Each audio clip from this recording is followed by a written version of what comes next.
Hey, what's up everybody? Welcome back to the channel. In today's video, I'm going to talk to you about how to dress warm for cycling when the temperature drops, all while still remaining functional, meaning that you still look like a cyclist and you're still relatively aerodynamic. Now, for those of you who are like, wait, you're Floridian, you're really not qualified to speak on this subject, you may be right. But I will say that over the years, I have had my fair share of instances where I had to make sure that I bundled up because of either a drop in temperature down here in South Florida. Yes, we do occasionally get those. Or I was just away from home and I was riding in some place where it was a lot colder than it is here at home.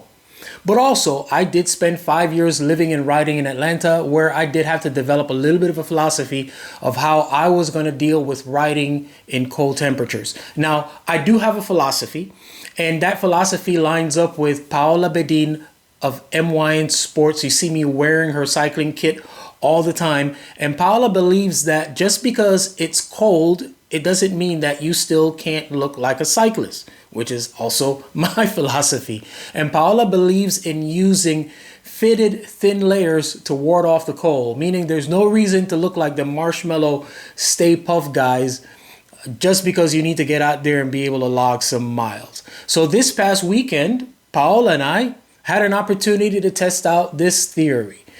There was an event that I attended, which is my first adventure ride of the year. It's a Grand Fondo type event in Cape Coral, Florida. It's known as the Tour de Cape. And I had this on my calendar since the beginning of the year. And over the last week and a half, I had been monitoring the temperatures because we're expecting like an Arctic blast down here. And we were forecasted to have temperatures somewhere between 45 and 55 degrees, which would be like 7 to 13 degrees Celsius. Well, we actually ended up on the morning of the ride with a feels-like temperature of 31 degrees Fahrenheit, which is 0 degrees, and sustained winds, not wind gusts, sustained winds in excess of 20 miles per hour for the duration of the event. So needless to say, my philosophy and Paola's kit were gonna get tested. Now, over the last few weeks, Paola had been telling me about this base layer she has. It's called the Cozy, and it's a low neck fitted long sleeve base layer that she said would more than do the trick, coupled with a regular cycling jersey over it, as well as an outer layer. And she has a really good outer layer. It's called the EXE jacket, which is half wind vest, long sleeve jersey material, and I love the way it looks, but I really love the way it fits because it feels like I'm wearing a really stylish cardigan when I get out there and ride. Now, I know I'm gushing all over Paola's clothing, and the reason for that is because I do like it. And even though the kit that I'm going to share with you guys today is something that Paola sent me, the information that I'm going to share with you is how I actually feel about it. And I wouldn't wear Paola's kit if it didn't do what I say it does. And I certainly wouldn't feature it and share it on the channel. So let's talk about how Paola's kit got on with 0 degree temperature here in the amazing sunshine state of Florida. Now, it is a given that in the combination of the cyclist and the bike, the cyclist's body produces the most aerodynamic drag. And study after study has revealed that we get the best aero gains by having kit that fits properly and is not flapping around in the wind. Now, getting into my familiar position on the bike is essential for performance. Having to wear big bulky clothes will affect that functionality. And it isn't just a functional issue for me, it is also a safety issue. I appreciate that while wearing this kit, nothing changes regarding my bike position and the ability to control the bike.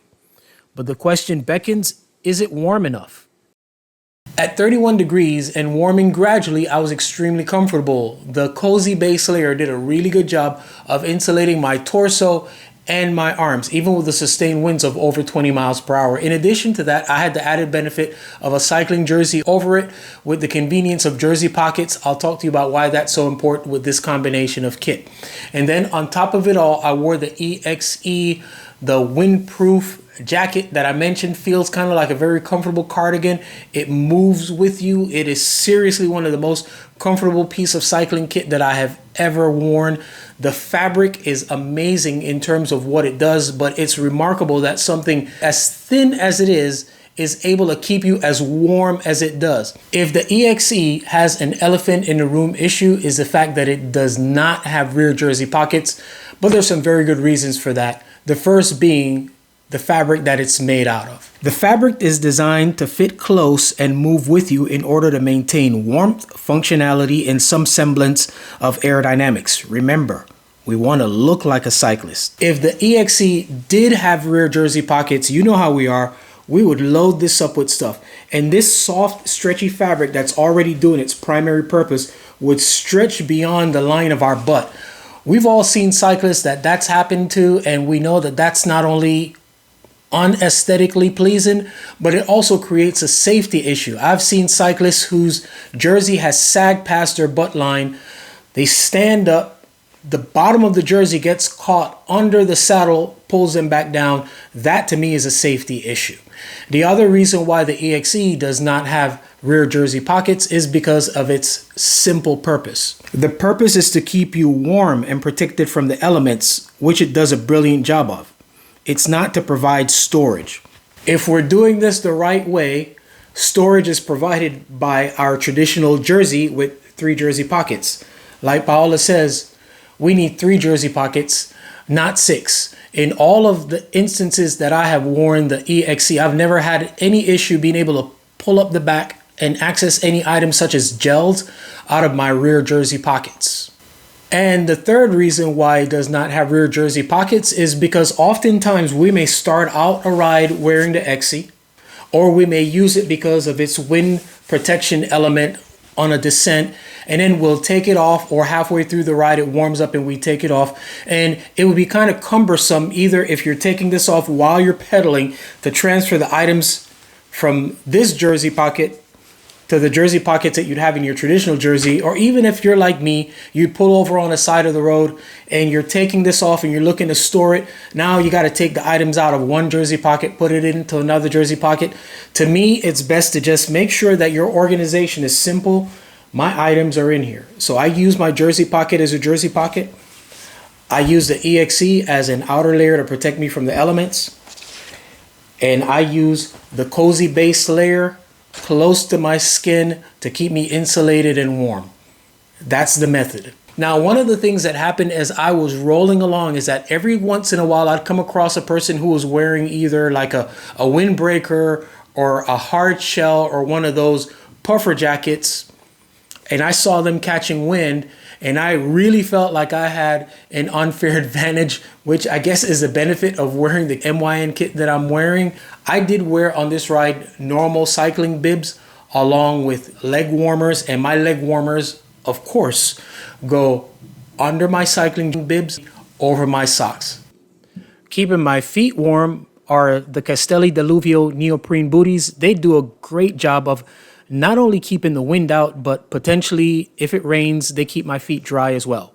I had my normal long fingered cycling gloves, and under them I had on latex gloves, and the latex gloves did a good job of keeping the wind off of my hands. Now, with the latex gloves, your hands are going to sweat like crazy, but it's okay. They're going to sweat, but they're going to be warm, and the wind is not going to really penetrate the latex gloves plus the layer of your normal cycling gloves. And that's the way that I was able to make sure that I was warm, but that I still looked like a cyclist. Now, those of you cold weather experts that do this almost year round, please let us know in the comment section below. What is your method? What do you use? How do you manage to get through a hard winter of cycling with the kit that you have available to you? I'd love to hear what your experience is with it. All right. That's all I think I wanted to say about this subject. Again, I wanted to give a thanks to everybody who's been supporting the channel by watching these videos, by liking, commenting, and subscribing. As always, our aim here at the channel is to inform, instruct, inspire. Be blessed.